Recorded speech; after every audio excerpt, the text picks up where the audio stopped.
مرحبا بكم في قناتكم. استمتع بالرياضة مع أخبار كرة القدم على يوتيوب.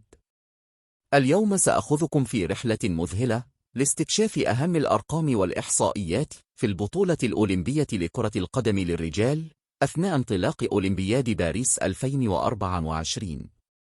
سنغوص في أعماق البيانات لنكتشف الأرقام القياسية التي حطمتها أعظم الفرق واللاعبين. وهل سيتم تحطيمها في أولمبياد باريس 2024؟ استعدوا لمفاجآت مثيرة وأرقام مذهلة ستذهلكم. هيا بنا نبدأ.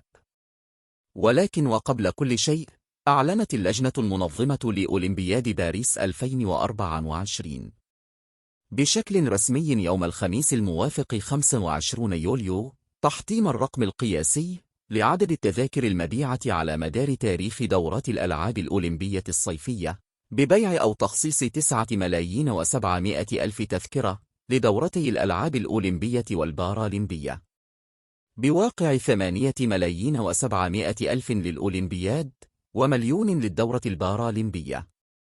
وحطمت بذلك الرقم القياسي لعدد التذاكر المبيعة في تاريخ الدورات الأولمبية الصيفية المسجل باسم أولمبياد أتلانتا 1996، التي شهدت بيع 8,300,000 تذكرة. أهم الأرقام والإحصائيات في البطولة الأولمبية لكرة القدم للرجال: 2,360 هدفاً في جميع الأولمبيات. تم تسجيل حوالي 2,360 هدفاً حتى الآن في جميع الدورات، وكان آخرها هدف مالكوم للبرازيل في مباراة الميدالية الذهبية في طوكيو 2020. 135 هدفاً في بطولة واحدة. الرقم الذي تتطلع بطولة باريس 2024 إلى تجاوزه هو 135 هدفاً.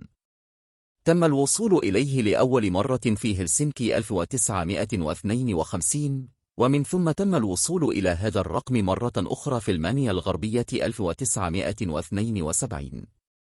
98 هاتريك.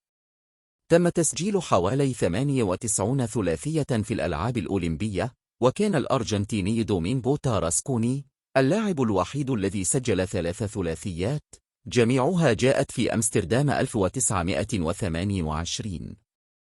وآخر ثلاثية تم تسجيلها كانت بواسطة الإسباني رافا مير، الذي حصل على كرة المباراة من فوز فريقه 5-2 على ساحل العاج في طوكيو 2020. أكبر لاعب شارك في البطولة هو البرازيلي داني ألفيس، شارك بعمر 40 عاماً في نسخة طوكيو 2020. حطم بذلك الرقم القياسي الذي كان يحمله اللاعب الإنجليزي رايان جيجز بعمر 38 عاماً في لندن 2012. أكبر لاعب أحرز هدفاً في البطولة هو اللاعب رايان جيجز في عمر 38 عاماً و243 يوماً. أصبح أكبر لاعب سناً يحرز هدفاً في تاريخ الأولمبياد، عندما أحرز هدفاً لبريطانيا العظمى في ويمبلي ضد الإمارات العربية المتحدة في لندن 2012. حطم بذلك الرقم القياسي الذي كان يحمله المصري حسين حجازي، الذي كان يبلغ 37 عاماً و225 يوماً عندما سجل هدفاً في باريس 1924. أكبر عدد من الأهداف في مباراة كرة قدم أولمبية هو المنتخب الدنماركي في عام 1908، عندما هزمت الدنمارك فرنسا 17-1 في نصف النهائي في لندن. أسرع هدف في تاريخ الألعاب هو اللاعب البرازيلي نيمار، أحرز هدفاً بعد 15 ثانية فقط من بدء المباراة، وذلك في نصف نهائي ريو 2016 بين البرازيل وهندوراس بنتيجة 6-0. سجل المهاجم الدنماركي سوفوس نيلس 10 أهداف ضد منتخب فرنسا في النصف النهائي، وهو أكثر من سجل في مباراة واحدة في تاريخ الألعاب، التي انتهت بنتيجة 17-1 في لندن. وهذا الرقم يتشاركه مع جوتفريد فوكس من ألمانيا الغربية، هداف بطولة الألعاب الأولمبية.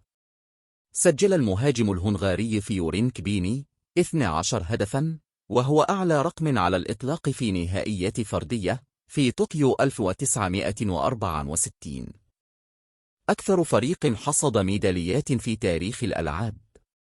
حققت البرازيل أكبر عدد من الميداليات، حيث حصلت على 7 ميداليات ذهبيتان، 3 فضيات، وبرونزيتان. كانت الأرجنتين هي الدولة الوحيدة التي فازت بالميدالية الذهبية الأولمبية دون أن تتلقى أي هدف على طول الطريق. أشرف مارسيلو بييلسا على تحقيق هذا الإنجاز في أثينا 2004. وهكذا نكون قد وصلنا إلى نهاية رحلتنا المثيرة في عالم الأرقام والإحصائيات الأولمبية.